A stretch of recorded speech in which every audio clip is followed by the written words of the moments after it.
राजस्थान नाम सुनते ही भव्य महल और शानदार किले जहन में आते हैं ना। लेकिन इसकी रेगिस्तानी रेत के नीचे ना जाने कितने ही पुराने राज दबे हुए हैं। आज हम एक जासूस की तरह इन्हीं रहस्यों से पर्दा उठाने वाले हैं।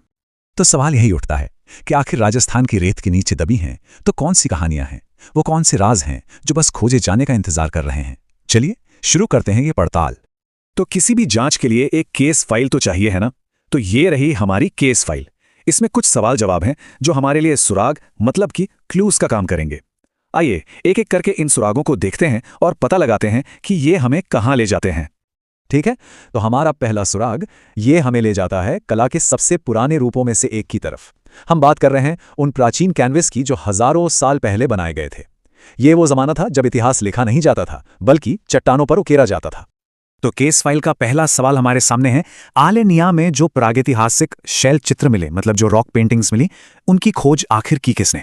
यह सवाल बहुत जरूरी है क्योंकि इसका जवाब हमें उस इंसान तक ले जाएगा जिसने इन ऐतिहासिक खजानों को दुनिया के सामने पहली बार रखा।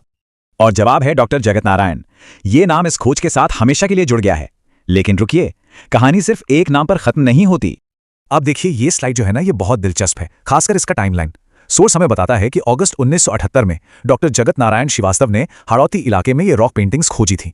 और फिर इसके कुछ साल बाद 1983 में पद्मश्री डॉक्टर विष्णु श्रीधर वाकणकर ने शैल में ऐसी ही एक और खोज की।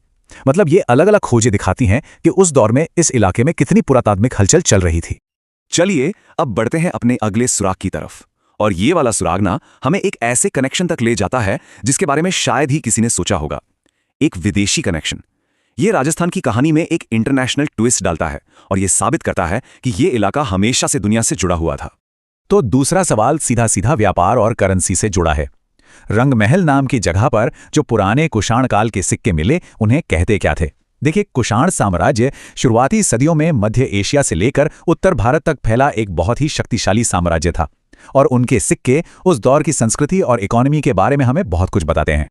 जवाब सीधा है लेकिन बहुत दिलचस्प। उन्हें मुरुंड कहा जाता था। अब यह शब्द अपने आप में एक ऐतिहासिक पहेली जैसा है जो उस समय के शासकों और उनके असर की तरफ इशारा करता है। और हाँ, ये कोई एक दो सिक्के नहीं थे, पूरे 105 तांबे के सिक्के।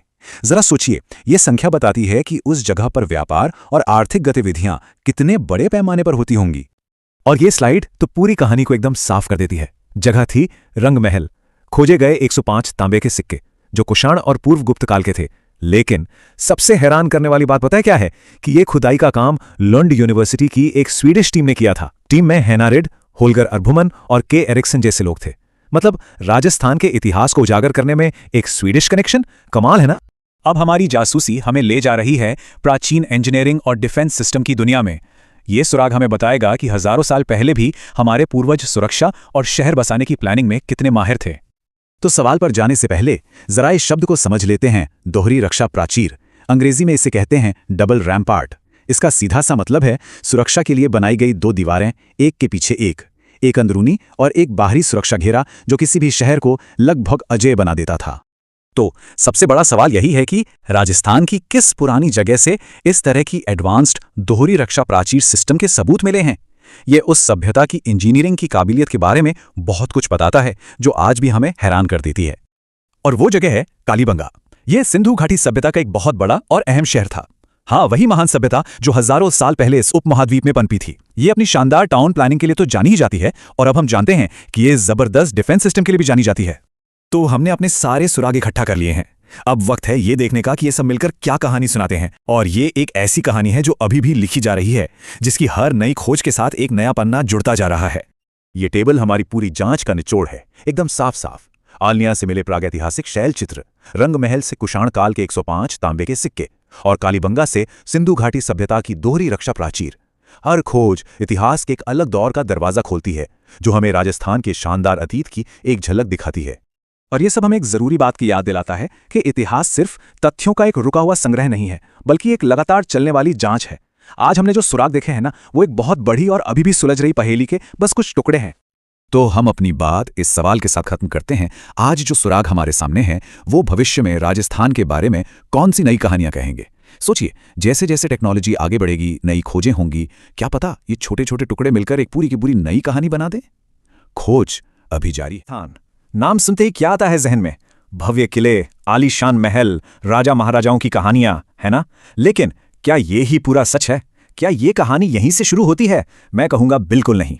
ये तो कहानी का बस एक चैप्टर है। आइए इस बार पन्ने पलटकर उस कहानी पर चलते हैं जो इन किलों के बनने से भी सदियों पुरानी है। तो यही है वो बड़ा सवाल, इन शानदार किलों और महलों से भी पहले आखिर राजस्थान में था क्या? सोचिए जरा, जब ये बड़ी बड़ी दीवारें नहीं थीं, तब यहाँ की जमीन पर जिंदगी कैसी दिखती होगी, लोग कैसे रहते होंगे? और इन सारे सवालों के जवाब वो छिपे हैं इतिहास के इन्हीं पन्नों में। ये सिर्फ पुराने कागजात नहीं हैं, ये तो एक तरह से उन खोई हुई दुनियाओं के नक्शे हैं। और आज हम इन्हीं नक्शों की मदद से उस पुराने रास्ते को फिर से खोजने निकले हैं। तो चलिए शुरू करते हैं राजस्थान के उस अनकहे इतिहास को समझने का ये सफर। हम एक एक सुराग को जोड़ेंगे और देखेंगे कि क्या तस्वीर उभर कर सामने आती है। देखिए, ये कोई एक सीधी साधी कहानी नहीं है, ये तो एक बहुत बड़ी पहेली, एक जिक्सॉ पजल की तरह है। इसके टुकड़े बिखरे हुए हैं, कहीं कोई पुरानी बस्ती का टुकड़ा है तो कहीं कोई मिट्टी का बर्तन, और कुछ टुकड़े तो उन लोगों की डायरियों में छिपे हैं जिन्होंने इन्हें सबसे पहले खोजा था। हमारा काम है इन टुकड़ों को सही जगह पर लगाना। तो हमारी खोज का पहला पड़ाव आता है धातु युग की सभ्यताएं। चलिए देखते हैं कि हजारों साल पहले जब इंसान ने धातुओं का इस्तेमाल शुरू किया था, तब यहां जिंदगी कैसी थी। और जानते हैं, ये कोई एक आध जगह की बात नहीं है। लौह युग यानी जब लोहे का इस्तेमाल शुरू हुआ, उस जमाने की बस्तियां पूरे राजस्थान में फैली हुई थीं। भरतपुर में नौह, कोटपुतली में जोधपुरा, झुंझुनू में सुनारी, ये तो बस कुछ नाम है। मतलब ये एक पूरा का पूरा नेटवर्क था, एक पूरी सिविलाइजेशन थी। अच्छा, एक बात सोचिए, अगर ये लोग इतने संगठित थे, बस्तियां बसाकर रह रहे थे, तो अपनी सुरक्षा का भी तो इंतजाम करते होंगे, है ना? आखिर कैसे बचाते थे ये लोग खुद को? इसका जवाब एक खास चीज में छिपा है, जिसे कहते हैं दोहरी रक्षा प्राचीर। अब ये क्या चीज है? सिंपल भाषा में ये सिक्योरिटी की डबल लेयर थी। एक नहीं बल्कि दो दीवारें, एक बाहरी और एक भीतरी। ये दिखाता है कि वो लोग अपनी सुरक्षा को लेकर कितने सीरियस थे और उनकी इंजीनियरिंग कितनी जबरदस्त थी। और ये डबल लेयर सिक्योरिटी सिस्टम हमें मिला है कालीबंगा की मशहूर प्राचीन सभ्यता में। एक बहुत बड़ी खोज है। इससे पता चलता है कि कालीबंगा सिर्फ कोई गांव या बस्ती नहीं थी, बल्कि एक पूरी तरह से प्लान किया हुआ एक सुरक्षित शहर था। ठीक है, तो हमने उनकी बस्तियां और सुरक्षा के तरीके तो देख लिए। अब जरा उन चीजों पर नजर डालते हैं जो वो अपने पीछे छोड़ गए, मतलब उनकी कला, उनके सिक्के, क्योंकि यही चीजें हमें उनकी जिंदगी के बारे में और भी गहराई से बताती हैं। 105 बस एक नंबर। लेकिन इतिहास में कभी कभी एक अकेला नंबर भी एक पूरी कहानी कह जाता है। क्या हो सकता है ये? ये रंगमहल सभ्यता की खुदाई में मिले तांबे के सिक्कों की संख्या है, पूरे 105 सिक्के। जरा सोचिए, एक जगह से इतने सारे सिक्के मिलना, यह हमें उस जमाने की इकोनॉमी, उनके व्यापार के बारे में कितना कुछ बताता है। और मजे की बात यह है कि इन सिक्कों का एक खास नाम भी था, मुरंडा। ये कुषाण काल के सिक्के थे, यानी उस दौर के जब मध्य एशिया से आए कुषाणों का शासन था। तो ये सिक्के सिर्फ पैसे नहीं हैं, ये उस जमाने के इंटरनेशनल कनेक्शंस और पॉलिटिक्स का भी सबूत है। लेकिन सुराग सिर्फ सिक्कों में ही नहीं मिलते, कभी कभी वो पत्थरों पर भी उकेरे हुए मिलते हैं। जैसे झालावाड़ के चंद्रावती में मिला ये मध्ययुगीन शिलालेख। शिलालेख मतलब चट्टान पर लिखा हुआ लेख। ये हमें उस दौर की भाषा, उनकी सोच और कला के बारे में बताता है। अच्छा, हमने इन पुरानी जगहों और चीजों की बात तो कर ली, लेकिन एक मिनट, ये सब खोजा किसने? इन खोजों के पीछे कौन लोग थे? चलिए अब जरा उन हीरोज की बात करते हैं जिन्होंने इस गुम हुए इतिहास को धूल की परतों से निकालकर हमारे सामने रखा। याद है वो रंगमहल के 105 सिक्के? उन्हें खोजने वाली टीम असल में स्वीडन से थी। लुंड यूनिवर्सिटी की एक टीम जिसमें हेनारेड, होल्गर, अर्बमन और के एरिक्सन जैसे लोग शामिल थे। ये कितना कमाल का है ना कि राजस्थान के इतिहास को समझने के लिए दुनिया के दूसरे कोने से लोग आए। और हाँ, खोज की कहानी हमेशा सीधी साधी नहीं होती, कई बार इसमें मोड़ भी आते हैं। जैसे हाड़ौती के शैल चित्रों को ही ले लीजिए। 1978 में इनकी खोज डॉक्टर जगत नारायण ने की, लेकिन फिर 1983 में पद्मश्री डॉक्टर विष्णु श्रीधर वाकणकर ने इस पर और काम किया और उन्हें इस खोज का अग्रणी माना गया। तो इससे एक बात साफ होती है, इतिहास को खोजना किसी एक इंसान का काम नहीं है। ये एक रिले रेस की तरह है, जहां एक रिसर्चर बैटन दूसरे को पास करता है। ये एक लगातार चलने वाली प्रक्रिया है। तो अब तक की हमारी इस खोज में हमने इस बड़ी सी पहेली के कौन कौन से टुकड़े जोड़ लिए हैं? आइए एक नजर डालते हैं। हमने देखा कि कालीबंगा जैसे सुरक्षित शहर थे जिनकी किलेबंदी दोहरी थी। हमने जाना कि पूरे इलाके में लौह युग की बस्तियां फैली हुई थीं। हमने मुरंडा नाम की एक खोई हुई करेंसी को फिर से खोज निकाला और हमने चट्टानों पर उकेरी गई कला और लेखों को भी समझा। और जब हम इन सब टुकड़ों को एक साथ रखते हैं तो राजस्थान की तस्वीर ही बदल जाती है। ये सिर्फ राजा महाराजाओं की धरती नहीं रह जाती, बल्कि ये उन प्राचीन सभ्यताओं का घर बन जाती है जो शायद हम भूल चुके थे। ये पूरी खोज हमें एक आखिरी सवाल के साथ छोड़ जाती है कि अभी और कितने राज हैं जो इस जमीन के नीचे दबे हुए हैं, और ना जाने कौन सी अगली खोज राजस्थान के इतिहास का एक और ऐसा ही अनसुना पन्ना हमारे सामने खोल कर सुनते ही जहन में क्या आता है? आलीशान किले, भव्य महल, राजा महाराजाओं की कहानियां, है ना? लेकिन जरा सोचिए, इस सारी चमक धमक के पीछे जमीन की गहराइयों में एक पूरी की पूरी दुनिया दफन है। एक ऐसी दुनिया जो इन महलों से भी सदियों पुरानी है। चलिए आज उसी प्राचीन रहस्य से पर्दा उठाते हैं। तो यही वो सवाल है जो हमें एक बड़े ही रोमांचक सफर पे ले जाएगा समय की गहराइयों में। हम उस राजस्थान को खोजने निकले हैं जो राजा महाराजाओं के दौर से भी बहुत बहुत पहले मौजूद था। ये इतिहास का एक भूला बिसरा अध्याय है, और इन सभी रहस्यों को सुलझाने में हमारी मदद करेंगे ये ऐतिहासिक दस्तावेज। देखिए, ये सिर्फ कागज नहीं है, ये उस गुजरे हुए वक्त की आवाज है। तो चलिए अब हमारी खोज शुरू होती है। हमारी पड़ताल का पहला पड़ाव है धातु युग। ये वो दौर था जब इस इलाके में हमें सबसे पहले संगठित समाजों के सबूत मिलने शुरू होते हैं।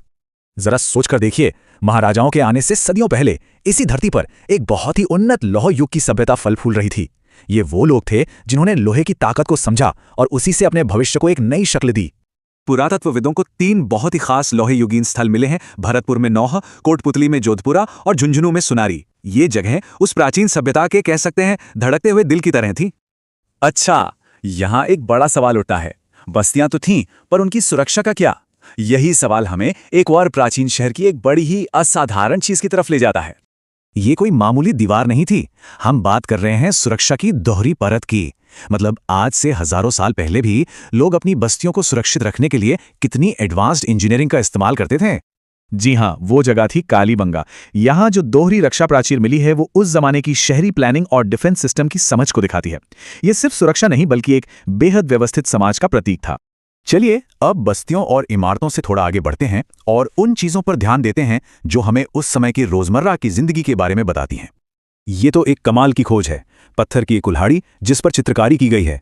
ये हमें उस प्राचीन काल के लोगों की कलात्मक सोच की एक अनमोल झलक देती है। मतलब ये सिर्फ एक औजार नहीं था बल्कि कला का एक शानदार नमूना था। 105, ये सिर्फ एक नंबर नहीं है, इसके पीछे एक बहुत बड़ा राज छिपा है। तो क्या है 105 का राज? ये है रंग महल में मिले 105 तांबे के सिक्कों की संख्या। इस खोज का मतलब है कि उस दौर में भी एक प्रॉपर अर्थव्यवस्था थी जहां खरीद बिक्री और व्यापार होता था। इन सिक्कों को एक खास नाम भी दिया गया है, मोरंडा। ये नाम इन्हें उत्तर कुषाण और गुप्त काल की शुरुआत से जोड़ता है। ये सिर्फ धातु के टुकड़े नहीं हैं, ये अपने जमाने की पूरी कहानी सुनाते हैं। चलिए अब कहानी के उस पहलू पर आते हैं जहां हम उन लोगों से मिलते हैं, उन खोजकर्ताओं और पुरातत्वविदों से जिन्होंने इन सारे रहस्यों को दुनिया के सामने लाने का काम किया। याद है वो 105 सिक्के? उनकी खोज का श्रेय इस अंतर्राष्ट्रीय टीम को जाता है। स्वीडन के लर्न विश्वविद्यालय की डॉक्टर हन्ना राइड ने इस टीम को लीड किया था। ये दिखाता है कि इतिहास को उजागर करना किसी एक देश का नहीं बल्कि एक वैश्विक प्रयास है। देखिए, कभी कभी इतिहास में किसी खोज का श्रेय देना थोड़ा पेचीदा हो जाता है। जैसे यहाँ हाड़ौती के शैल चित्रों की खोज में डॉक्टर जगत नारायण का योगदान 1978 का है, जबकि पद्मश्री डॉक्टर विष्णु श्रीधर वाकणकर को 1983 में इस क्षेत्र में शुरुआती काम करने का श्रेय दिया जाता है। इससे पता चलता है कि खोज एक लगातार चलने वाली प्रक्रिया है। तो अब तक हमने इस पहेली के जो अलग अलग टुकड़े इकट्ठे किए हैं, चलिए अब उन्हें एक साथ जोड़कर देखते हैं कि आखिर तस्वीर क्या बनती है। तो राजस्थान के शाही इतिहास के नीचे एक और ही कहानी दबी हुई है। लौह युग के संपन्न शहरों की कहानी, एडवांस्ड इंजीनियरिंग की कहानी, एक जटिल अर्थव्यवस्था की कहानी और कलात्मक सोच की कहानी। ये सारी खोजें मिलकर एक बिल्कुल ही अलग राजस्थान की तस्वीर पेश करती हैं। ये बात पुरातत्व के काम को बहुत खूबसूरती से समझाती है। हर एक नई खोज हमें उस बड़ी तस्वीर को पूरा करने के एक कदम और करीब ले आती है। और आखिर में सवाल यही रह जाता है, राजस्थान की धरती के नीचे अभी और कितने राज दबे हैं जो हमें अपने अतीत के बारे में और भी बहुत कुछ बता सकते हैं। ये खोज अभी खत्म नहीं हुई है, ये तो बस एक शुरुआत है।